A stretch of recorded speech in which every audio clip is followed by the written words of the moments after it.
이번에는 우리 그 연결 동사라는 걸 할 건데요. 커필러라고 부르는 놈을 할 건데 쉬워요. 그냥 잘 들으시면 돼요. 그리고 책으로 늘 얘기하듯 책으로 읽으면서 복습하시고 문장 잡고 읽고 해석해 보시고 그 다음에 이 책에 있는 문장 수로는 너무 부족하잖아요. 그러니까 평상시에 여러분이 읽는 리딩하는 책들을 갖고 이렇게 많이 확인을 해보시고 그러면 좋겠습니다. 쉽게 비동사라고 생각하셔도 돼요. 비동사라고. 우리말은요 서술어가 될 수 있는 품사가 뭐뭐 있죠? 두 개죠. 하나는 동사, 하나는 형용사. 그러니까 나는 영어를 가르친다도 서술어가 되고 나는 예쁘다라는 형용사도 서술어가 되지만 영어는 I pretty라고 얘기하면 병원 가잖아요. 그래서 pretty를 서술어로 쓰고 싶으면 앞에다가 뭘 놔야 되죠?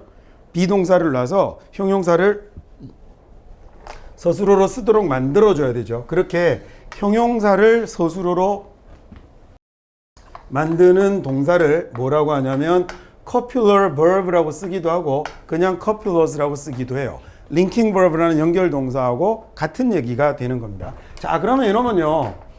다시요. 앞에 있는 주어하고 그다음에 뭘 연결하는 거냐면 이 연결 동사는 형용사를 연결해서 얘를 통으로 뭘 만들어주는 얘를 통으로 서술어로 만들어주는 동사를 copular라고 합니다.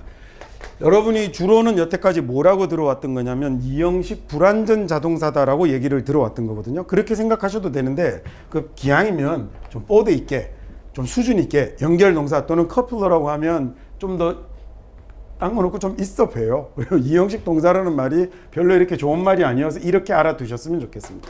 자, 그러면 이 자리에 들어가는 동사가 많으냐? 여러분 책 딱 봐도 몇 개 없죠. 이게 전부예요. 그래서 영어는 동사 뒤에 형용사가 올 수 있는 경우가 몇 개 없기 때문에 얘네들만 익혀버리면 얘네들의 표현들을 아주 쉽사리 알 수 있는데 보통 우리가 배울 때 이 자리에 들어오는 동사가 형용사가 오는 경우가 좀 특이해서 사람들이 대부분을 이걸 수거라고 해서 외워버리거든요. 그래서 안 그랬으면 자 한번 봅시다. 제가 이제 설명을 드릴게요.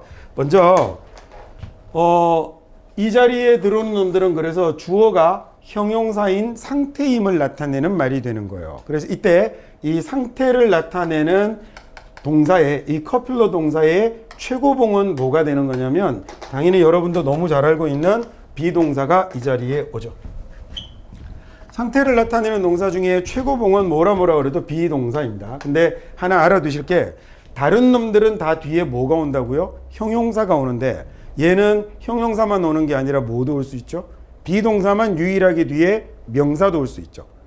I am a teacher 이렇게 쓰잖아요. I'm a teacher이라고 할 때 비동사는 뒤에 명사를 데리고 올 수 있습니다. 얘가 아니면 나머지는 다 형용사가 오는 거예요.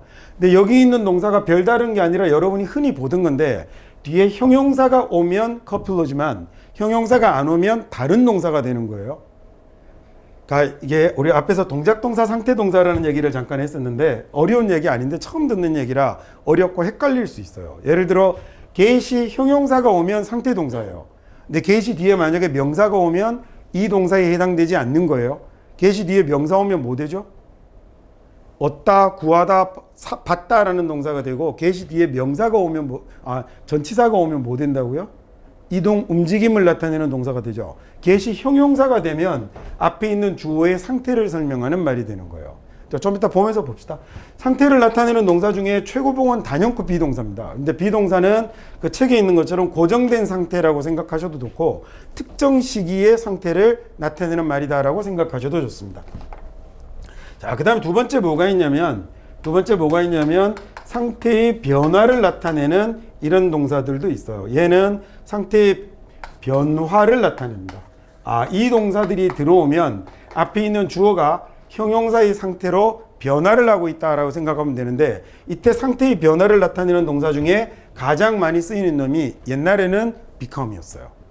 옛날에는 become이었는데 점점 요즘 누가 대세가 됐냐면 get이 become을 압도하고 있습니다. 그래서 압도하는 정도가 아니라 얘가 이제 거의 비동사만큼이나 많이 쓰이는 동사가 get이 됐거든요. 그래서 영어로 말하고 읽고 쓰고 이러는 데 있어서 get을 이해하는 건 대단히 중요한 과제가 된 거죠. 자, 방금 제가 얘기 드렸어요. get이 뒤에 형용사가 오면 상태의 변화를 나타내는 뜻이 뭐가 되는 거죠? 이 형용사로 변하다라는 뜻이 되는 건데 get이 뒤에 명사가 오면 연결동사가 아니에요. get이 뒤에 전치사가 오면 연결동사가 아니에요. 무조건 뭐가 와야 되냐면 형용사가 와야 되는 거예요. 자, get 말고 또 뭐 도 있냐면 옛날에는 become이 많이 쓰였는데 실은요. 이 become이라는 동사는 옛날에는 be하고 come이 떨어져 있던 거였어요. 따로따로 쓰였던 건데 이 상태가 come이 변하다라는 뜻이거든요. 그래서 상태가 변한다라는 말로 쓰던 게 오랫동안 말을 하다 보니 당연히 얘가 붙어버리겠죠. in하고 to가 떨어져 있다가 into로 붙는 것처럼 얘도 붙어버려서 뭐가 되었냐면 become이라는 단어로 붙어버렸습니다. 그래서 become 안에는 뭐가 들어있냐면 be가 들어있으니까 be의 특성을 가지겠죠. be의 특성을 가져서 얘는 뒤에 뭐가 올 수도 있냐면 형용사가 올 수도 있는 거예요. 아, 형용사가 아니라 명사가 올 수도 있는 겁니다. 이거 말고 또 뭐가 많이 쓰이냐면 come하고 go가 많이 쓰여요. 자, come here 이라고 할 때 come은 무슨 뜻이죠? 오다잖아요. 뒤에 here이라는 부사가 붙었으니까. 그 다음에 만약에 come in 이라고 쓰면 그때 come도 뭐가 되죠? 오다가 되죠. 그런데 만약에 come 뒤에 형용사가 오면 그때는요, 오다가 아니라 뭐 된다고요? 변하다가 되는 거예요. come 뒤에 형용사가 오면 변하다가 되는 거예요. go는 무슨 뜻이죠? 가다라는 동작 동사죠. 근데 뒤에 전치사가 오거나 부사가 오면 가다라는 동작 동사인데 얘가 뒤에 형용사가 오면 뭐가 된다고요? 변하다라는 커플러가 되는 거예요. 어렵지 않아요. 예를 들어 그래서 go wrong이라고 쓰면 얘 뭐라고 해석해야 돼요? 잘못되는 쪽으로 변하는 거잖아요. 그래서 잘못되다라고 하는데 수거라고 배우죠. 수거 아니고요. 그 뒤에 형용사 나오면 그냥 이렇게 변하는 거예요. 야, 옛날에 이제 여러분은 모르겠다. SES라는 그 1세대 아이돌 가수들이 불렀던 노래 중에 Dreams Come True라는 이런 노래가 있었어요. 그래서 이게 뭐 꿈은 이루어진다 이런 얘기죠. 여러분 come true 이루어지다 실현되다라고 수거라고 배우죠. 이게 수거 같아요. 이제 보면 꿈이 뭐로 변하는 거죠? 사실이 되다라는 얘기예요. come이나 go가 뒤에 형용사가 오면 이 형용사를 서술어로 쓸 수 있게 해주는데 서술어로 쓸 수 있는 이 커플 동사들 중에 B는 dreams are true면 꿈이 현재 사실이다라는 얘기가 되고 dreams 만약에 were true면 꿈이 과거의 사실이었다라는 말이 되는 거예요. 특정 시기의 상태를 고정된 상태를 나타내는 말이 비동사일 때 이 자리가 만약에 come이 되면 이 come은 이 앞에 있는 꿈이 true의 상태로 변한다라는 이런 의미가 되는 거예요. 무슨 말인지 됐죠? 이걸로 사라지는 수거가 수백 개 사라집니다. 이 자리에 들어오면 다 수거라고 하거든요. 예를 들어 get better 이게 왜 수거예요? 이게 무슨 뜻이에요 이제? get이 명사 오면 얻다 구하다 봤다. get이 전치사 오면 이동이라고 그랬죠. 그래서 get in 들어갔는데 get better로 뭐예요? 좋아지다잖아요. 이게 만약에 be better이면 뭐가 된 거예요? 현재의 상태가 더 좋다라는 얘기가 된 거고 get better이 되면 앞에 주어의 상태가 더 좋은 쪽으로 변한다라는 얘기가 되는 거예요. 그래서 우리말에 좋아지다, 나아지다라는 말이 되는데 이걸 1번 성적이 오르다, 2번 질병이 회복되다, 3번 실력이 향상되다 지랄을 하십니다. get better 그냥 좋아지는 거예요. come하고 go는 차이가 뭐가 있냐면 come은 주로 좋은 변화에 쓰고요. go는 주로 나쁜 변화에 써요. 이 인간의 심보가 똑같아요. 좋은 건 왔으면 좋겠고 나쁜 건 갔으면 좋겠거든요. 그래도 우리도 맛이 같다고 그러잖아요. 그죠? 우리도 똑같이 사용해요. 가는 거 별로 안 좋은 데 쓰고 오는 거 좋은 데 쓰죠. 이거 말고 상태의 변화를 나타내는 단어들 중에는 grow도 있고 turn도 있고 make도 있고 run도 있어요. 거기 보시면 make랑 run까지 다 적혀 있죠. for도 있고 run도 있고. 근데 make는 사실 좀 몰라도 돼요. 많지 않아요. 보고 나면 끝나는 거예요. 그리고 굳이 외우지 않아도 여러분 보세요. 굳이 외우지 않아도 이 동사들 뒤에 뭐가 붙어 있겠어요? 형용사가 붙어 있잖아요. 형용사가 붙어 있으면 변하다라고 해석하면 되는 거예요. 영어에 이 형용사 앞에 붙을 수 있는 동사가 요 열 몇 개가 전부예요. 다른 동사들은 쓰이지 못해요, 이 자리에. 형용사 앞에 동사가 보이면 문법 문제를 풀 때야 잘못된 걸 찾아야 될지 모르지만 글을 읽을 때는 문법적으로 잘못되지 않은 문장을 읽는 거죠. 그러면 동사 뒤에 형용사가 있으면 그 동사는 무조건 커플러라고 생각하면 되는 거예요. 근데 물론 오늘 보시고 나면 대부분 다 기억하겠지만 grow는 뒤에 명사가 오면 무슨 뜻이 되죠? 기르다, 재배하다. 그 다음에 부사나 전치사나 이런 게 오면 뭐가 되죠? 잘하다라는 자동사. 영어는 대부분 자동사, 타동사로 다 쓴다고 그랬습니다. 자동사로 잘하다, 그 다음에 타동사로 키우다. 같은 뜻을 갖고 있는 거예요. 그래서 크는지 키우는지 차이만 있을 뿐. 근데 grow 뒤에 만약에 형용사가 오면요, 변하는 거라니까요. 형용사가 오면 그냥 무조건 변하는 거예요. turn이라는 놈은 자동사로 쓰면 뭐죠? 돌다. 타동사로 쓰면 뒤에 명사가 오면 돌리다가 됐을 거 아니에요. 뒤에 전치사나 부사가 온다는 얘기는 자동사라는 얘기죠. 자동사로 쓰면 I turned잖아요. 이렇게.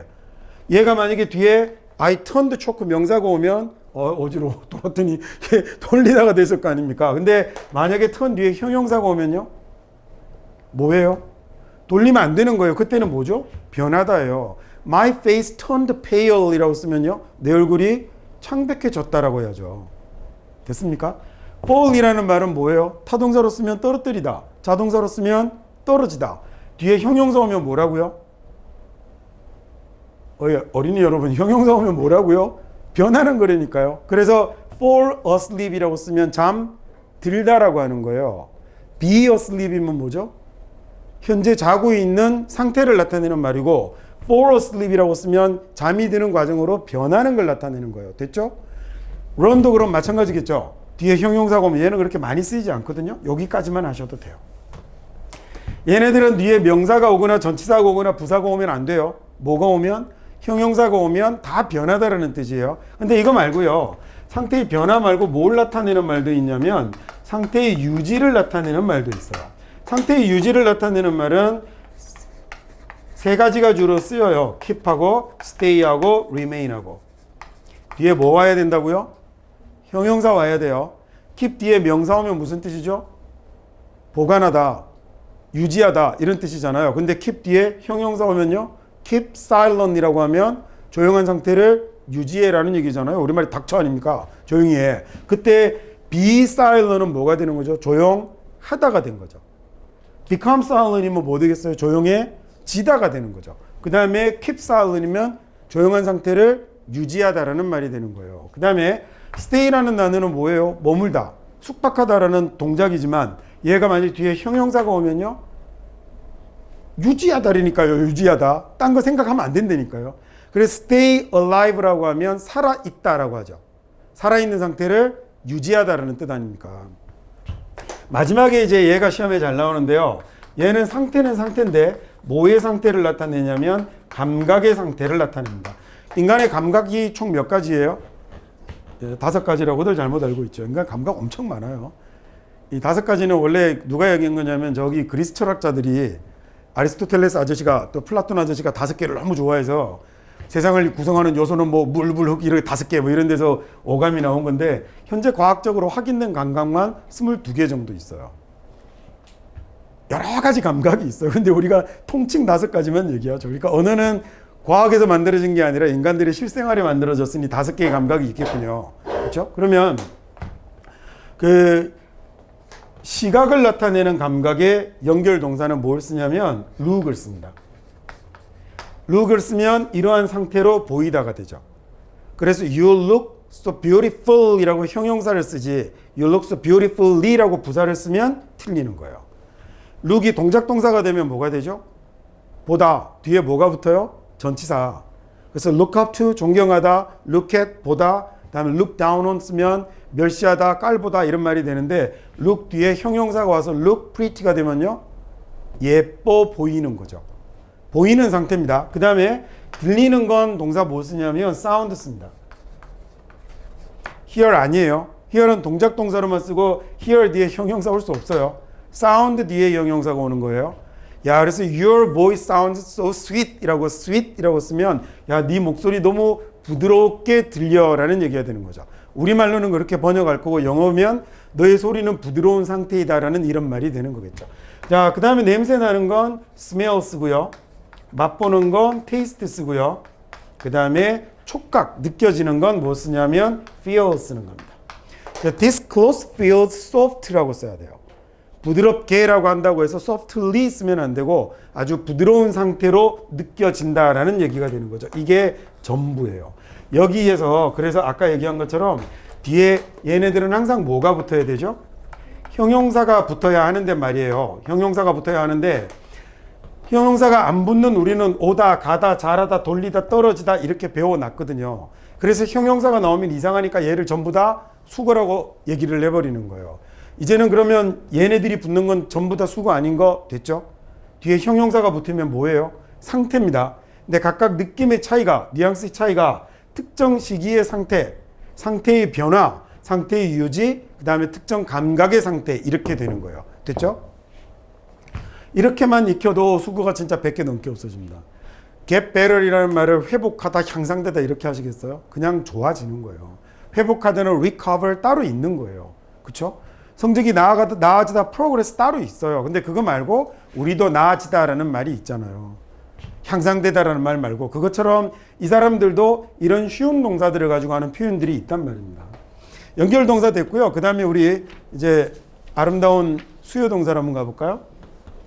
120페이지에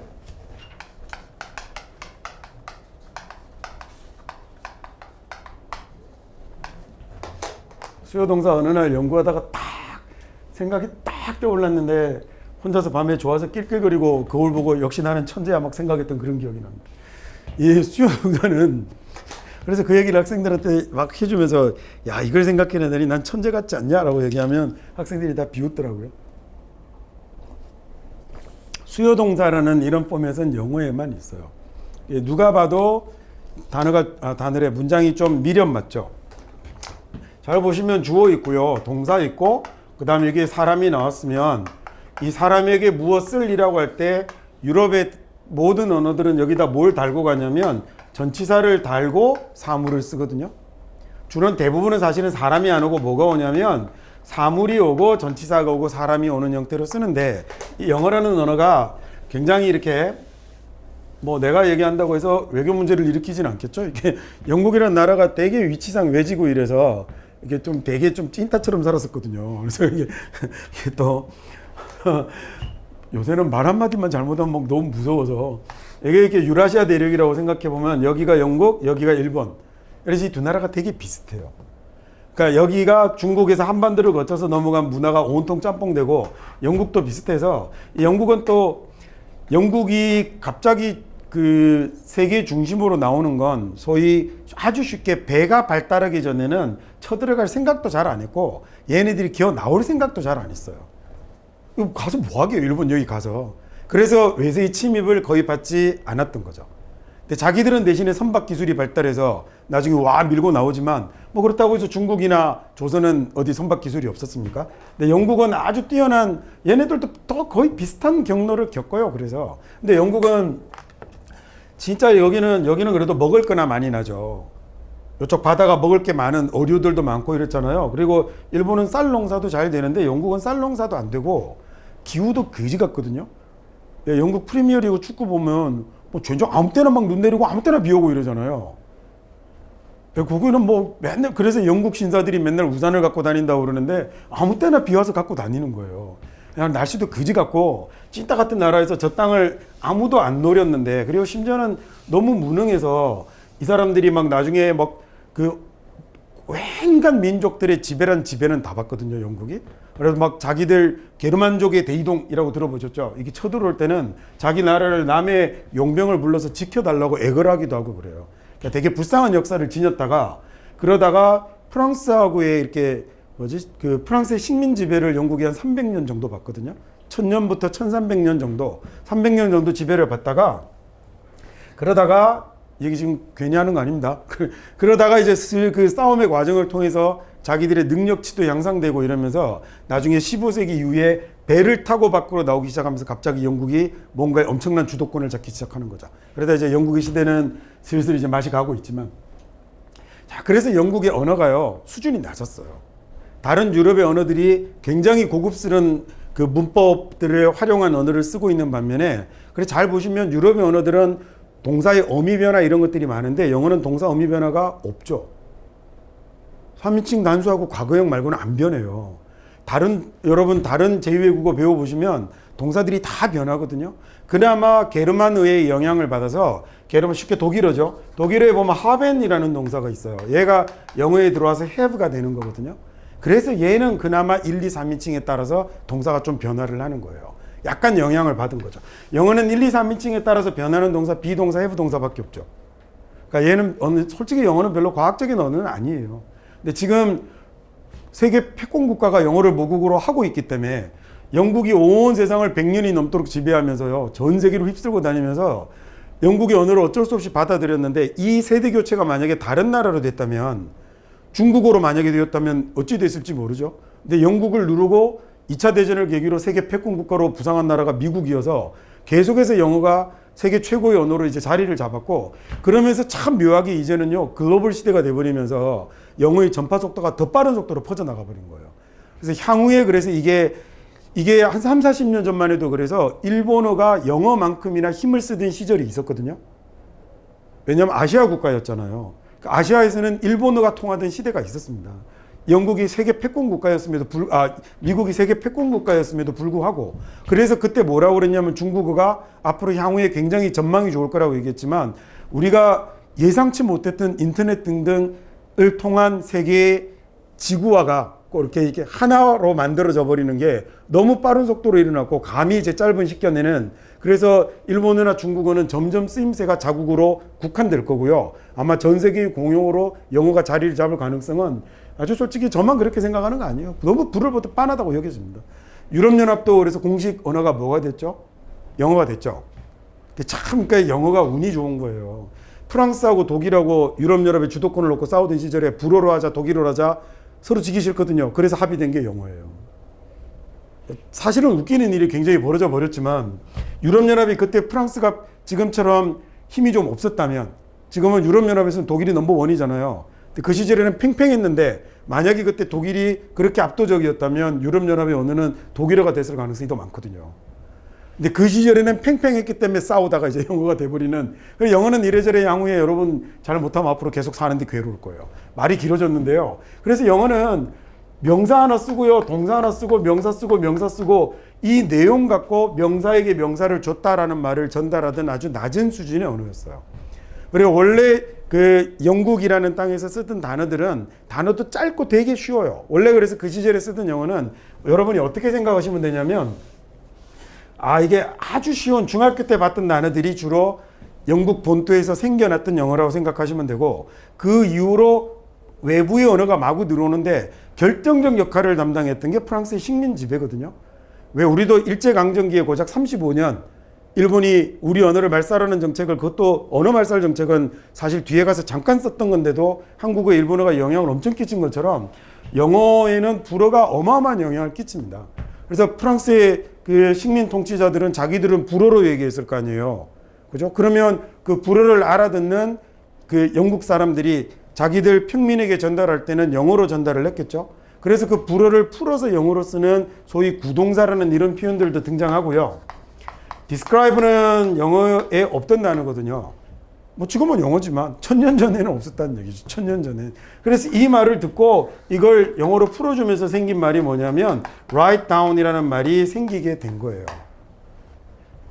D가 아래로라는 의미고 scribe가 쓰다라는 말이거든요. 이런 식으로 영어의 구동사가 굉장히 많이 발달을 하게 되는 배경이 되기도 했고 그 다음에 이 언어들은 또 고스란히 영어로 들어와서 영어에서 활용이 되게 됐죠. 그러면서 당연히 이제 프랑스 사람들이나 유럽 사람들이 쓰던 언어의 모양을 미국 애들이 갖고 들어올 거거든요. 그래서 자기들은요. 이제 갑시다. 조금 전에 했던 얘기가 좀 단순하게 얘기해도 되는데 얘기하다 조금 길어졌어요.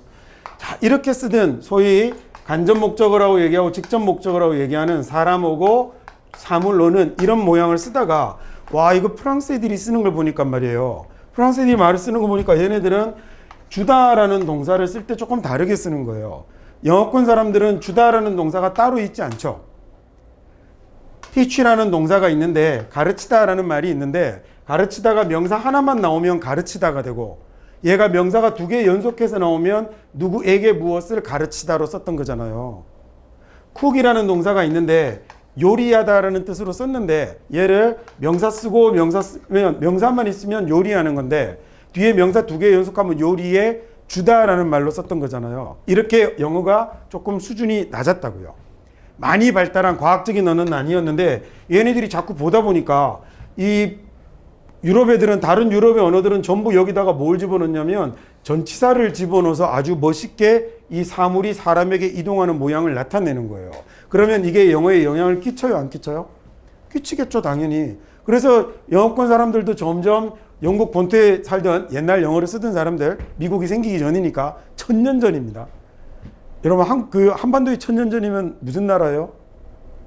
고려잖아요, 고려.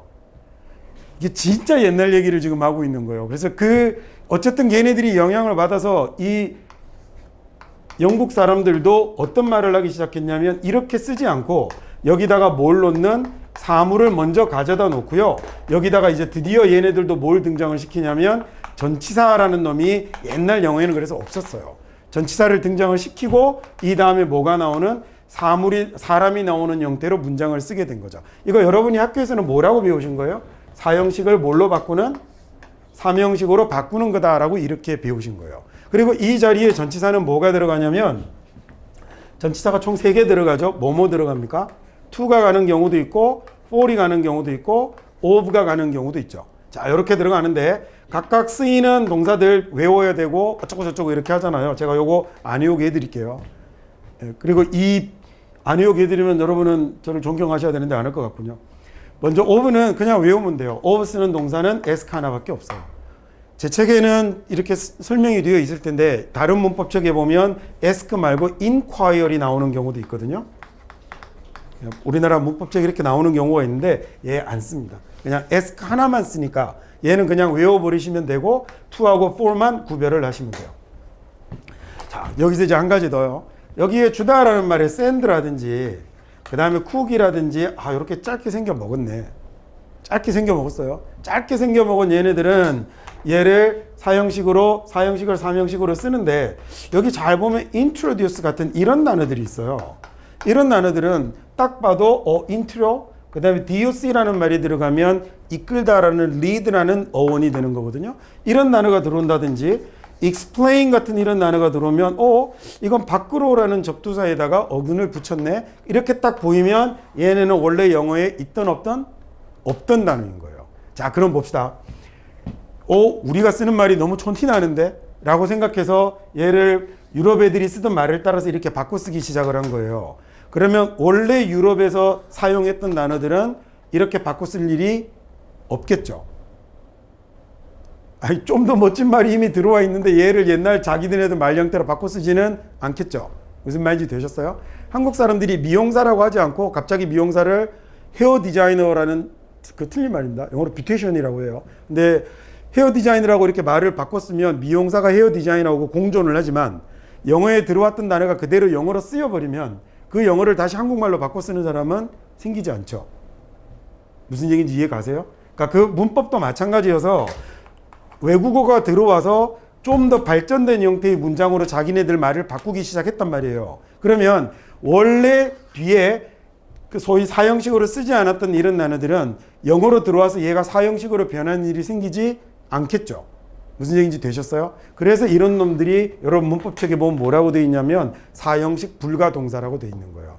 아주 쉽게 뭐라고 생각하시면 되냐면 아주 쉽게 요따만하게 생긴 단어들은 원래 사형식 동사에서 삼형식으로 바꿀 수가 있는데 원래 요렇게 쓰였던 동사들은 영어에 들어와서 사형식으로 쓰이는 경우가 없단 말입니다. 됐죠? 영어에 이렇게 이 역사를 알아두면 그래서 아까 얘기했던 구동사에 관한 이해도 조금 달라지고요. 조금씩 나아지는 경우들도 있죠. 자, 그러면 그 중에서 이렇게 우리 시험에 잘 나오는 to로 바꾸는, for로 바꾸는 이런 거 나올 때 to로 바꾸는 동사하고 for로 바꾸는 동사 한번 봐볼까요? to로 바꾸는 동사하고 for로 바꾸는 동사는 기본은 전치사의 차이입니다. to는 그냥 어디를 가는 거고요. for는요, 뚜렷한 목적을 가지고 가는 거예요. 근데 그 목적 중에 for은 사실은 교환을 목적으로 하는 경우가 많은데 여기서 뭘 주는 행위는 상대방의 환심을 얻어오거나 대가를 얻어올 때 for를 쓰는 경우가 많이 있죠. 근데 그걸 우리가 하나하나 단어로 구별할 수는 없어요. 왜냐하면 걔네들도 처음에는 그렇게 사용하다가 점점 그 단어들은 그냥 일방적인 사용으로 굳어버려서 의미가 맞지 않는 경우들도 생겨날 수 있으니까 이 말이 좀 어렵습니다. 예를 들어서 한번 구별을 한번 해볼게요. 왜 지었지? 병신.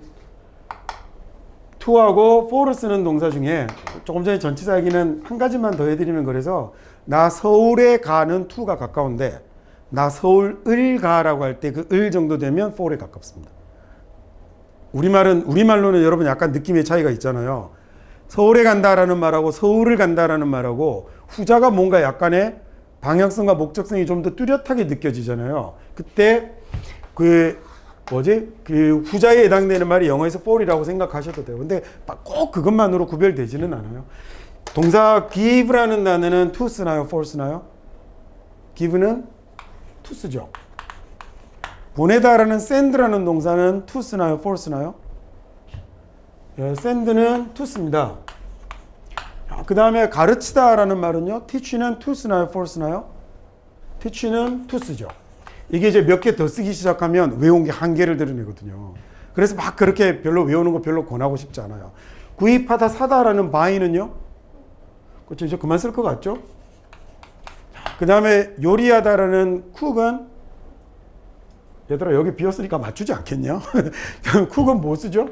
for 쓰죠. 만들어주다라는 make는 to 쓰나요? for 쓰나요? 예, for 쓰죠. 당연히 여기 채우겠죠. of는 s가 하나밖에 없습니다.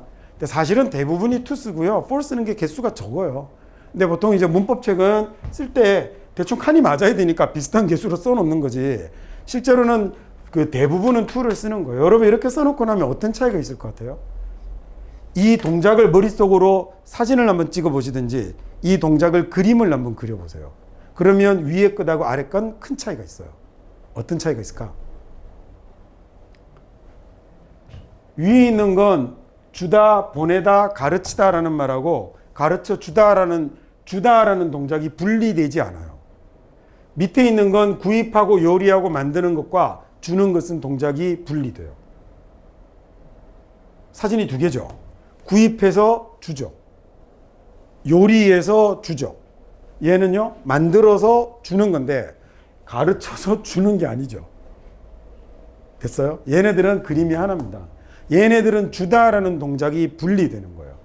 아까 했던 얘기가 이거예요. 혼자서 째려보다가 하고 어느 날 제가 이렇게 딱 깨달음을 얻은 뒤에 혼자서 거울을 보면서 야 이거 나 천재 아니야? 생각했던 게 이 부분인데요. 여러분도 역시 또 비웃는군요. 다른 학생들과 마찬가지로.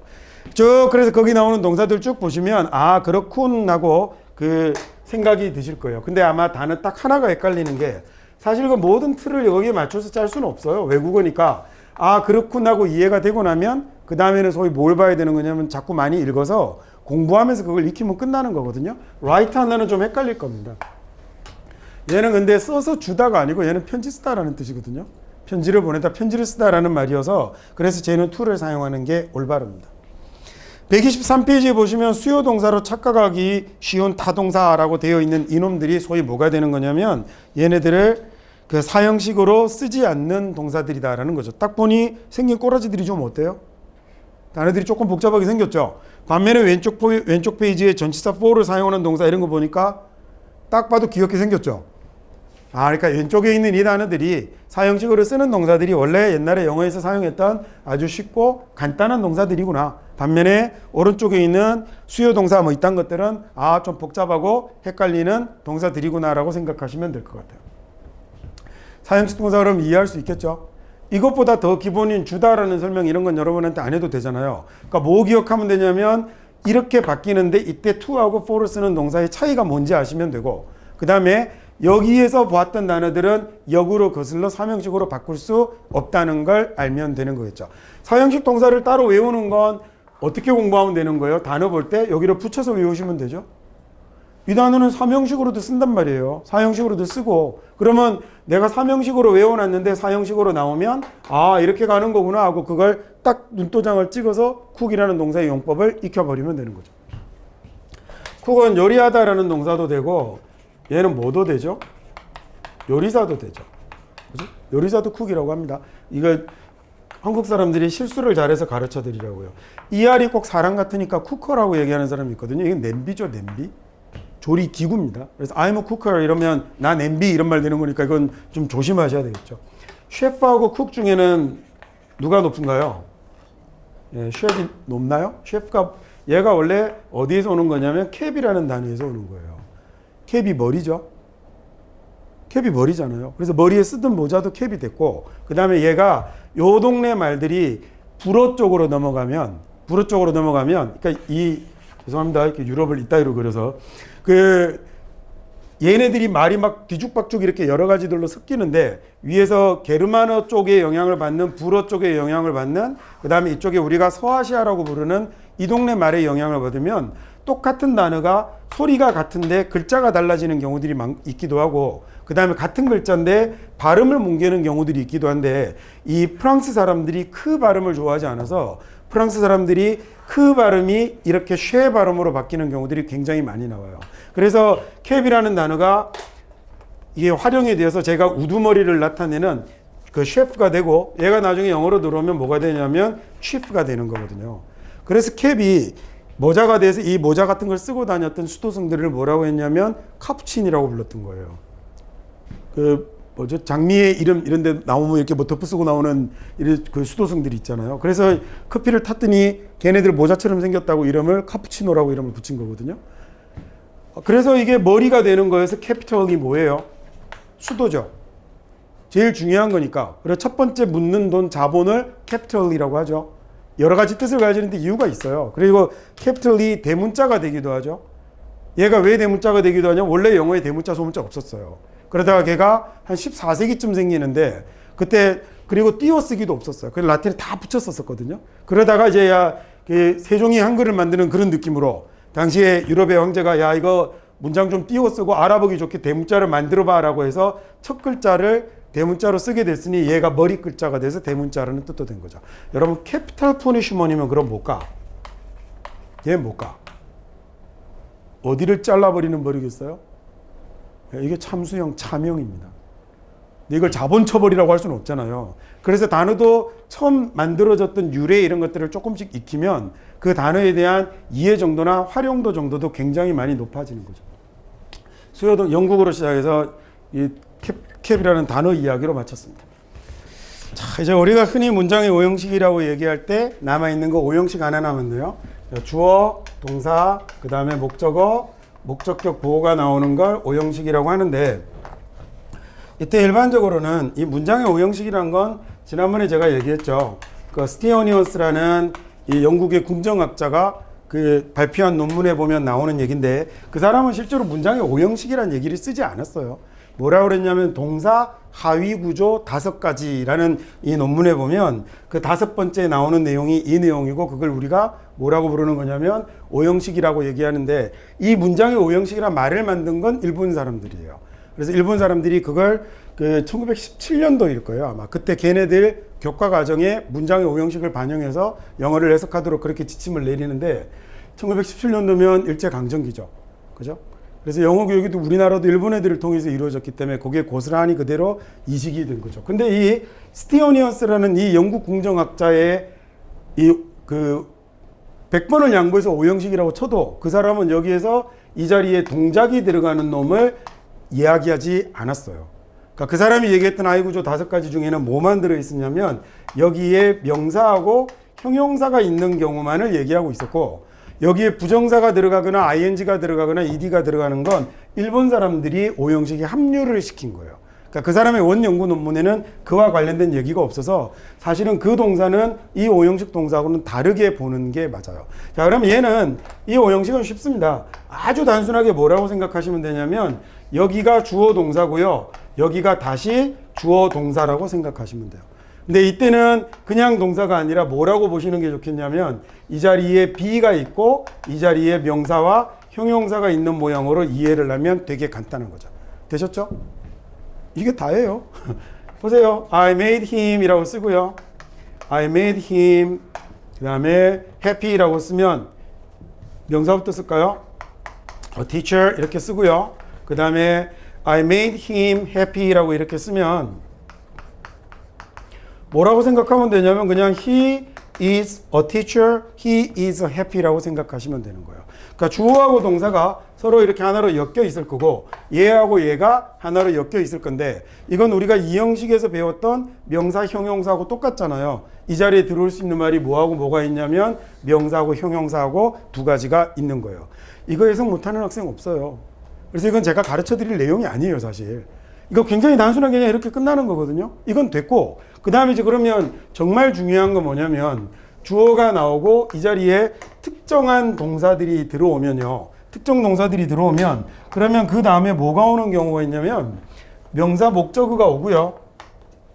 이 자리에 명사가 오고 사람이 오겠죠, 주로. 이건 사람이라고 하지 맙시다. 사물이 올 수도 있으니까. 명사가 오고 그 다음에 이 명사에 뭐가 오는 경우가 있냐면 이 자리에 동작이 오는 경우가 있어요. 그러면 얘는 보통 미국의 문법책에서는 얘네들을 뭐라고 그러냐면 오형식 동사라고 하지 않고 얘네들을 특수동사라고 보통 이야기를 해요. 그럼 이 특수동사는 이 자리에 동작이 오게 되면 이 동작은 어떤 모양으로 나타나게 되냐면 세 가지 모양으로 나타나는데요. 하나는 첫 번째, 이 자리에 부정사가 오는 경우들이 있어요. 투동사 원형이 오는 경우가 있고, 그 다음에 또 하나는 뭐가 오는 경우가 있냐면 ing가 오는 경우가 있고요. 그 다음에 ed가 오는 경우들이 있어요. 명사에 동작이 올 거니까 이 자리는 명사나 형용사가 안 오겠죠.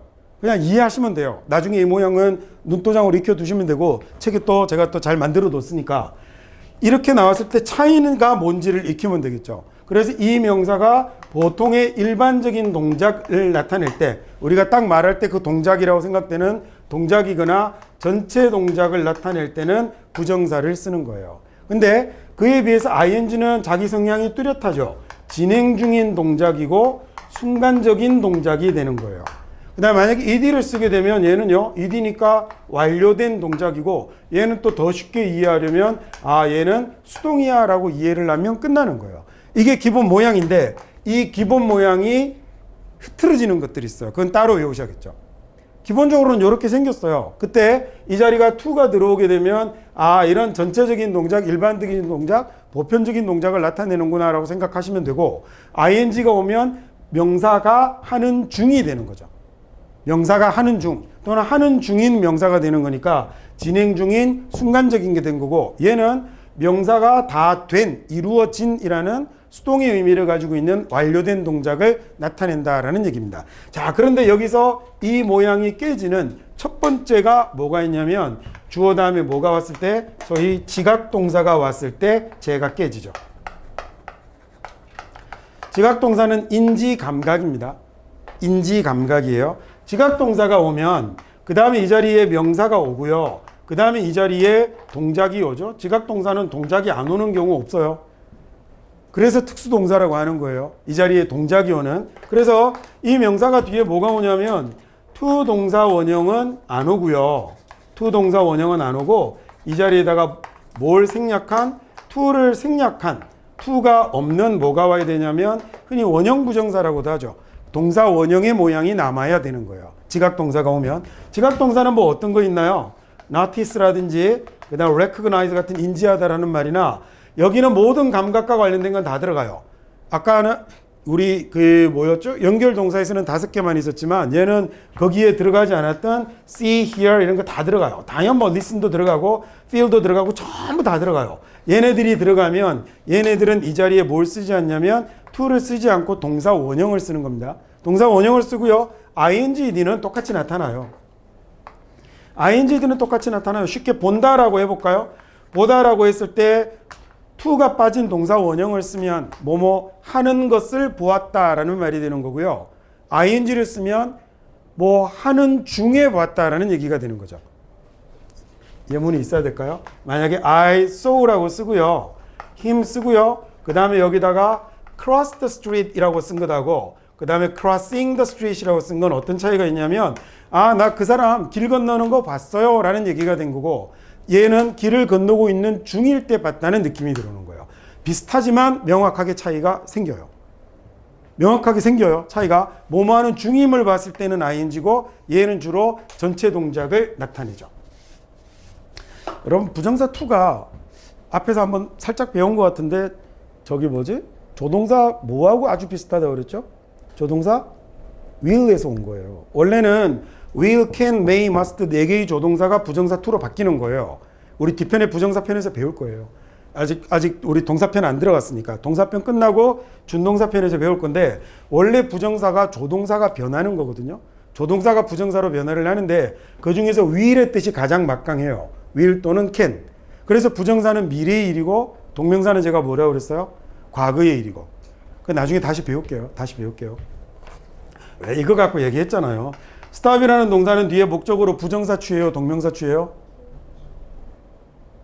둘 다 아닌데? 목적으로 하나밖에 안 쓰는데? 누가 이게 둘 다 목적으로 취한대요? 목적으로 ing밖에 안 써요. 얘는 목적 아니고 얘는 부사예요. 그러니까 이번 과에서 배운 내용으로 자동사고요. 얘가 타동사예요. 목적으로 얘밖에 안 써요. 어쨌든 이렇게 쓰면 목적어가 됐건 지랄이건 말건 간에 to는 미래의 일이기 때문에 이거 나중에 부정사편에서 자세하게 할게요. 간단하게만 해드리면 동사를 기준으로 동사보다 뒤의 일이면 부정사, 동사보다 과거의 일이면 ing예요. 그래서 그만두잖아요. 멈추잖아요. 멈추고 담배를 필 거고 얘는 과거에 담배를 폈던 걸 멈추는 거예요.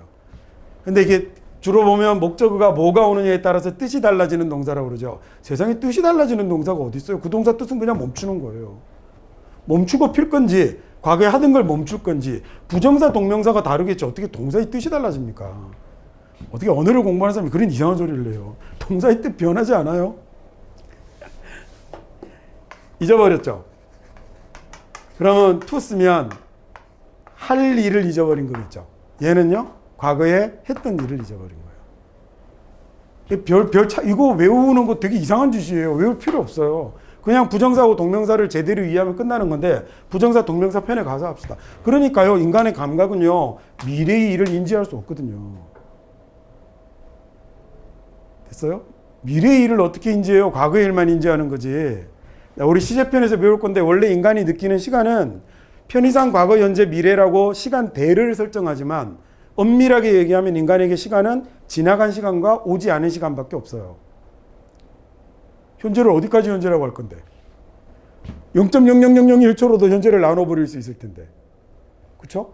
그래서 시제를 이해할 때도 사실은 지나간 일과 오지 않은 일을 기준으로 이해하는 방법도 있어요. 제가 그거 이제 다음 과에 나오겠군요. 그래서 기본적으로 물론 모든 걸 그거 하나로 설명할 수 없어요. 왜냐하면 말의 법칙이라는 건 그렇게 정해져서 그렇게 주로 활용이 되는 말로 굳어서 쓰이다가 변화를 겪기도 하는 거니까. 근데 일반적으로는 그렇게 되었다는 거예요. 미래의 일을 보나요? 걔가 걷는 걸 보지, 건너고 있는 걸 보지, 건널 것을 보지 못하기 때문에 이 자리에는 to가 어울리지 않는 거예요. 그 다음에 이놈에 들어가는 놈 중에 또 뭐가 하나가 있냐면 주어가 있고요. 그 다음에 이 자리에 소위 뭐가 있죠? 사역동사라는 놈이 있어요. 사역동사라는 놈이 들어오면 얘가 또 이상한 짓을 하는데 이 사역동사들은 조금 종류를 나눠서 봐야 돼요. 사역이라는 말은 우리가 시킬 사자를 써서 시키다라고 얘기하는데 시키는 거 아니라고 제가 가르쳐 드렸죠. 사역은 영어로는 뭐라고 하냐면 causal verb라고 그래요. 자, 영어 문법 용어로는 이래요. 즉 원인이 되는 동사죠. 얘는 주어가 원인이 되어서 명사가 이 동작을 하게 하는 동사라고 생각하시면 가장 정확해요. 일본 애들은 역할을 받았다라는 말로 쓴 건데 우리가 저걸 시킬 사자로 해석해서 시키다 동사라고 얘기를 잘못하고 있는 거예요. 보세요. make, have, let이 있으면 let이 뜻이 뭐죠? 내버려 두다잖아요. 뭘 시켜요? 내버려 두는데. 시키는 거 아니에요. 그래서 얘네들은 주어가 내버려 두는 바람에 명사가 이 일을 하게 되는 동사예요. 주어가 have, 데리고 있는 바람에 명사가 이 일을 하게 되는 거예요. 주어가 make 시켜서 이 일을 하게 되는 이런 동사를 사역동사라고 해요. 그러면 이 자리에 allow가 들어가도 마찬가지겠네. 주어가 허락해줘서 명사가 이걸 하게 되는 거고요. 주어가 persuade 설득을 내서 명사가 이 동작을 하게 되는 이런 동사를 뭐라 하냐면 사역동사를 하는데 이 사역동사 중에 아주 골 때리는 사역동사가 3개가 있는 거예요. 그게 make, have, let인 거예요. make, have, let은 뭐가 골 때리냐면 이 자식들은 뒤에 나오는 모양이 골 때리는 거죠. 그래서 make, have, let은 각각 하나씩 다 따로 하셔야 돼요. make가 들어오면 이 자리에 somebody 사람 들어오겠죠. 그 다음에 뒤에는 이거 사람이라고 하면 it 쓸 수 없으니까. 자, 명사가 들어오고 이 자리에 동작이 오면 얘가 make, have, let을 우리가 많이 외우는 이유가 뭐냐면 이 자리에 동사 원형이 온다고 많이 외우는 거예요. make가 오면 to를 못 쓰고 동사 원형 씁니다. ing 쓸 수 없겠죠. 왜 쓸 수 없을까? 사역동사는 다 ing를 못 써요. 딱 하나 예외가 have예요. 왜 ing를 못 쓸까? 뭐뭐 하는 중을 시킬 수는 없잖아요. 얘가 원인이 돼서 뭐뭐 중 이 말이 안 어울리는 거예요. 그래서 ing는 안 나타나요. 이 자리에 들어오는 모든 동사들은 그래서 ing가 안 나타나요. 예외가 하나라고요. 그게 뭐? have만 ing가 돼요. have는 ing가 돼요. 그래서 얘는 동사 원형이 오거나 아니면 사물은 당할 테니까 사물이 오게 되면 주로 뭐로 보이냐면 ed로 보이게 되는 거예요. 됐죠? 그 다음에 예문은 제가 쓰는 거 아닙니다. 여러분이 보고 공부하세요. have가 들어오면 얘네들은 그래서 따로 익히셔야 되는 겁니다. 동사들. have도 똑같이 뒤에 뭐 오냐면 동사 원형 와야 돼요. 그 다음에 ing 얘는 된다 그랬죠? 왜냐하면 뭐뭐 하는 중인 애를 데리고 있을 수 있거든요. 얘는 그래서 ing가 돼요. 뭐뭐 하고 있는 애를 가지고 있다라고 해석하셔도 돼요. 자, 그 다음에 얘 당연히 뭐 ed는 당연 되겠죠. 동사 원형하고 여기 ing는 동사 원형하고 ing는 명사하고의 관계를 따지면 명사가 하는 능동인데요. 여기 있는 얘는 명사하고 관계를 따지면 명사가 당하는 수동입니다.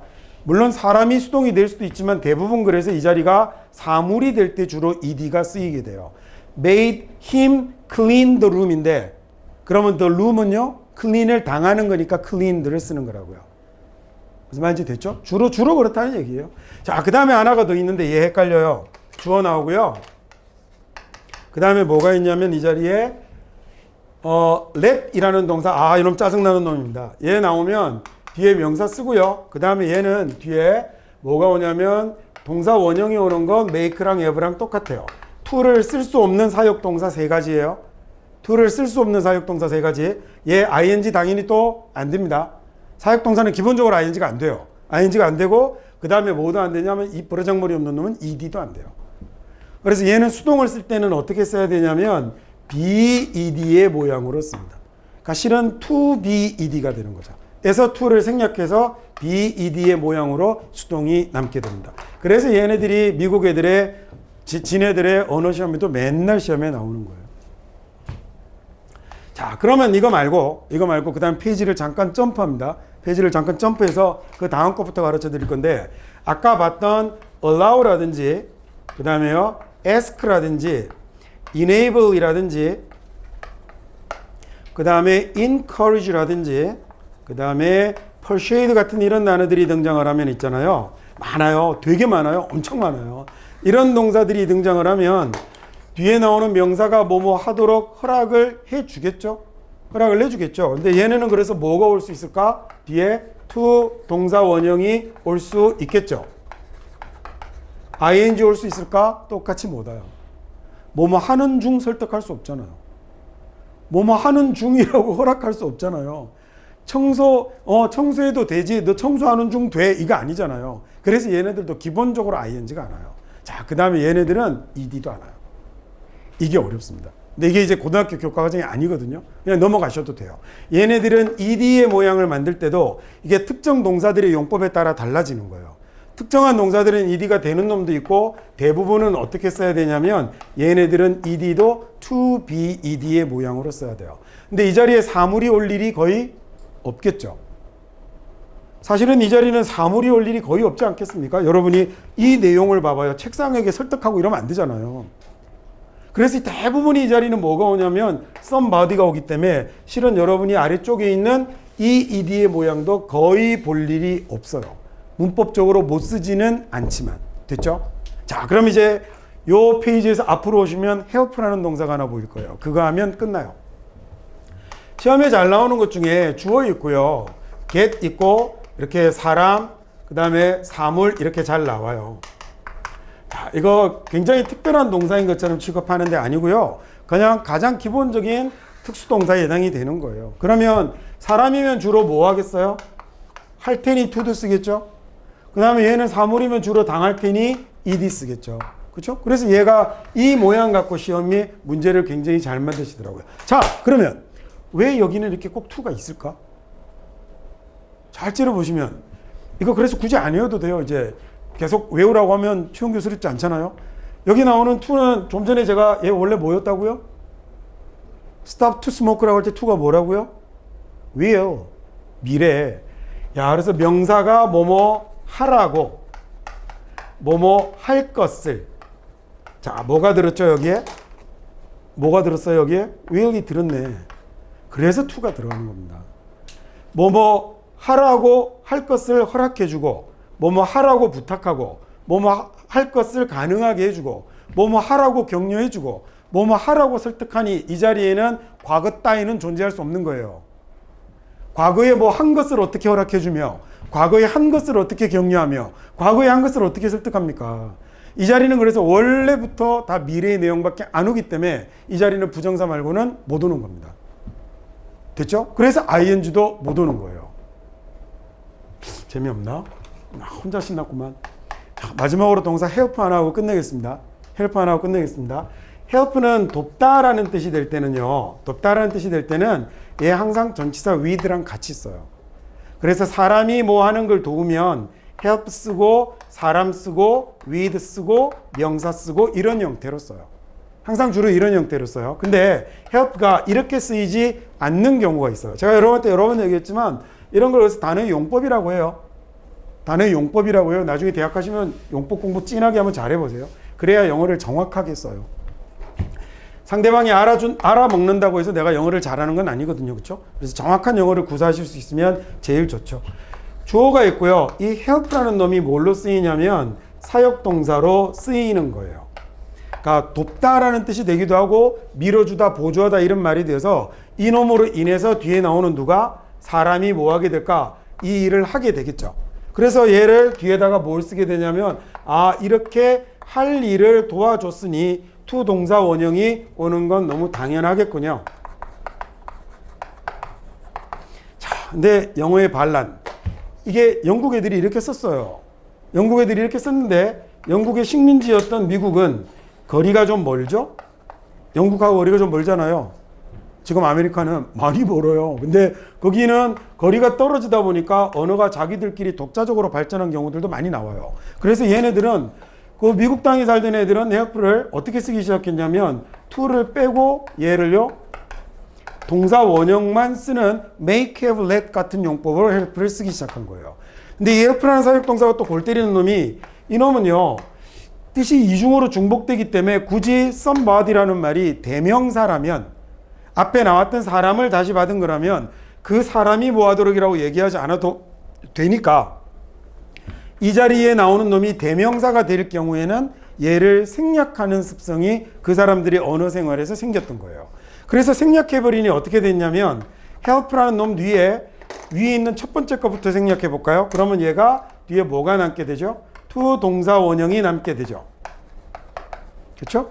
두 번째 미국 영어에서 사용했던 help의 용법을 somebody를 생략해버리고 나면 이번에는 help 뒤에 곧바로 뭐가 남게 되죠?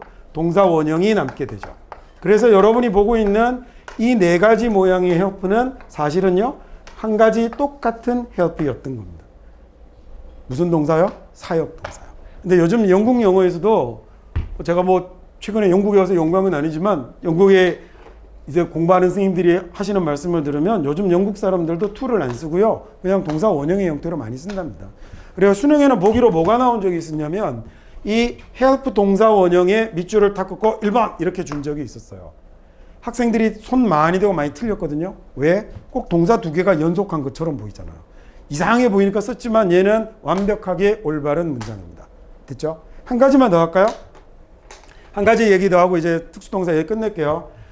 자, 여기 있는 놈들은 해석해도 되지만 안 해도 되겠죠? 우리 이제 뭘 알고 있어요? 주어 때문에 얘가 이걸 했다는 사실을 이제 알고 있으니. 그러면 주어는 명사가 동사 원형하게 했다라고 해석하면 되죠. 맞잖아요. 그렇게 하면 되잖아요. 굳이 그 해석하지 않아도 돼요. 그러면 여러분이 주어, 동사, 명사, to도 나오면 다는 몰라도 해석할 수 있겠네? 다는 몰라도 해석할 수 있는 거죠. 여기 있는 이 동사들은 전부 주어는 명사가 이거하게 했다라는 의미를 가졌어요. 그러면 얘도 똑같이 help도 해석할 필요가 없겠네.